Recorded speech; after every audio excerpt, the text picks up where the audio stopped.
Inilabas ni Tomas ang dala niyang lubid. Guys, ito na siya guys. Kumukulo na siya guys. Nang walang buhay na awok. Lumapit ako kay Tomas nang may galit sa aking mukha.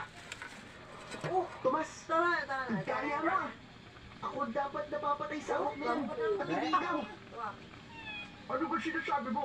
Nakita mo naman na ako pumatay dito. Ang galing ko talaga. Sigurado ako na matutuwa si tatay sa akin ito. Talaga? Matutuwa. Guys! Grabe, may fish pan si ata to guys.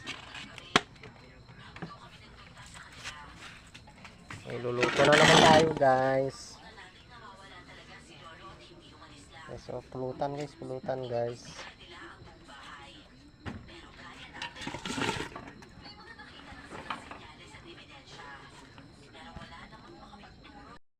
Master Chef Cook. Tikman mo na par. Sa pagganap sa utak ng mga gabulan. Tikman mo na pre. Kumukulo-kulo na yan pare. Tuloy akong magawa Ang sarap pare. sa mga pagyayabang Pwede ba? ni Tomas. Pwede na. Isang gabi, habang naglalakad kami ni Tomas, Ay, may broadcast na ba? Maslam na sa baon na. naman siya Hindi pa slumaw.